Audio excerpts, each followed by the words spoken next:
Hi friends, welcome to the Unit 2 Day 7 notes. This one's the last example. Determining the equation of a piecewise defined function. So here we've got two equations that are shown, and we want to determine the equation for the linear part and the equation for the parabola. So if I look at the linear part, it looks like this is a line that is decreasing slope, so that's going to be negative slope. So equation for the linear part, I'm just going to y equals, looks like it's negative x because it's a downward slope. Let's see how much it goes down by. So it looks like from here to here, it looks like I'm going 1, 2, 3, 4.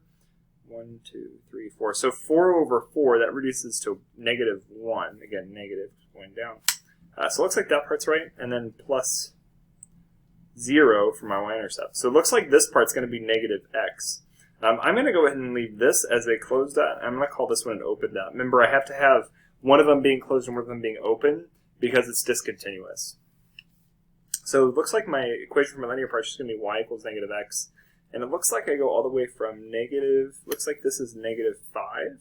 So from negative 5 is less than or equal to x, which is less than or equal to. It looks like I go all the way to 2. Again, it's equal to here because of that, because of the solid circle here. If this was an open circle, then that would just be less than. The equation for the parabola is a little bit different because we need to find some points that are on the parabola.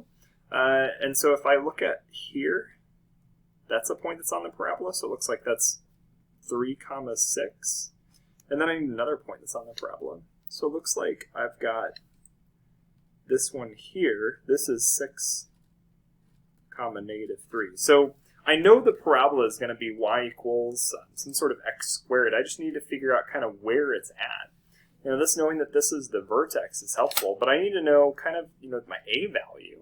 So knowing my equation for a parabola, knowing that it's going to be, you have a couple forms, and one of the forms, standard form for a parabola, I know that's going to be y equals a times x minus h quantity squared plus k.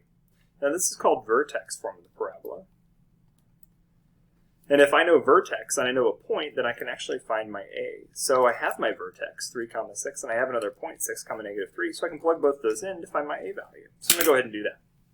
So going through those steps. So let's see, my y value is going to be negative 3 equals, a is what we're trying to find.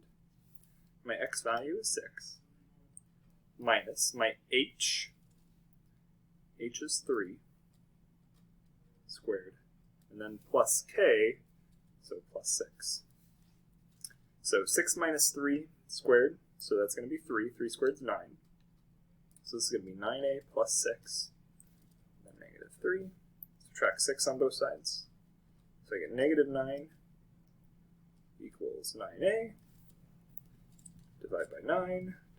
So I get my a is negative 1, which that logically makes sense, and I should get a negative value because this parabola opens downwards. So that's a good way to double check to make sure I did it right.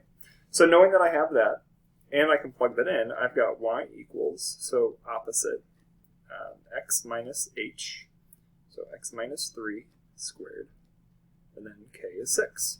And I know that this is true when I have x is greater than, not equal to, just greater than 2. So to combine these together into a piecewise function, we'll call it, let's call it h of x.